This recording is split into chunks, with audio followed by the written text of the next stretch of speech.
Mga kapuso, dalawang weather system ang nakakaapekto ngayon sa ating bansa. Isa na riyan ang tail end of a cold front ayon sa Pag-asa. Kaya magiging makulimlim at maulan sa Hilagang Luzon bukas. Habang may Intertropical Convergence Zone o ITZZ, dyan naman po sa Mindanao na magdadala naman ng mahihinang pagulan. Base sa datos ng Weather Central, may mga pagulan ding dapat asahan dyan po sa gitnang Luzon at ilang bahagi ng Mimaropa at Bicol Region. At dito nga sa Metro Manila, magiging mainit pero may tsansa pa rin po umulan o magka-thunderstorm pagdating po ng hapon at gabi.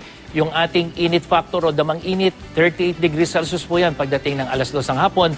At yung ating tsansa ng ulan, 40% pagdating ng hapon pero sa gabi po, tataas yan 70%. Mas magiging maayos naman ang panahon sa Visayas kung saan maglalaro sa 30 hanggang 32 degrees Celsius ang temperatura.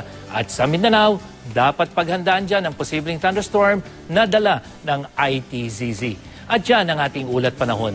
Ako po si Nathaniel Cruz para sa I Am Ready, serbisyong totoo ng GMA News.